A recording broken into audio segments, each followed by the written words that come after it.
नमस्कार. तर आज होता पुरी भाजीचा बेत आणि काही नाही, घरामध्ये ज्या काही भाज्या असतील त्या मी चिरून घेतल्या होत्या बारीक एकदम. तर तेलामध्ये मोहरी जिऱ्याची फोडणी टाकली आहे मी आणि आता त्यावरती कांदा परतवून या चिरलेल्या सगळ्या भाज्या मी त्यामध्ये परतून घेते आहे, कारण मला हिला वाफ द्यायची होती एक.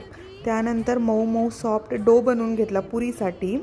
आता मी ओपन करून सगळ्या भाज्या थोड्या अजून परतवते आहे, कारण मला अजून थोडं शिजायला हव्या होत्या. त्यानंतर मी यामध्ये हळद टाकते आहे, त्यानंतर तिखट आणि जे काही घरामध्ये अवेलेबल तुम्हाला जे मसाले आवडतात रेडीमेड ते तुम्ही घालू शकता.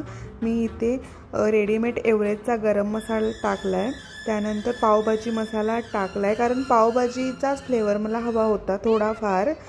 त्यासाठी मी माझ्या आवडीनुसार टाकते आहे. तुम्हाला जेवढा आवडेल तुम्ही टाकू शकता, स्किपही करू शकता.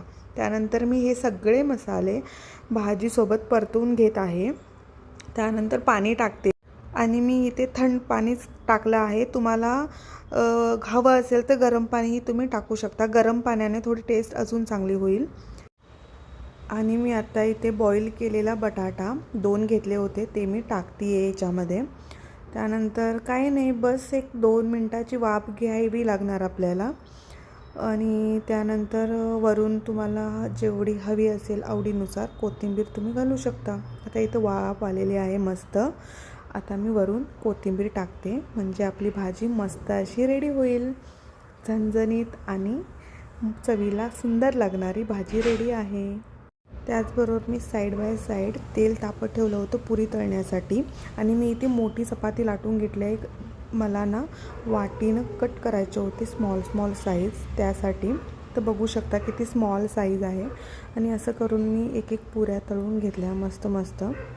गरम गरम पुरी आणि ती मिक्स व्हेजवाली भाजी, मस्त कॉम्बिनेशन आहे. तुम्ही नक्की ट्राय करा आणि माझ्या चॅनलला सबस्क्राईब करा. Thank you for watching.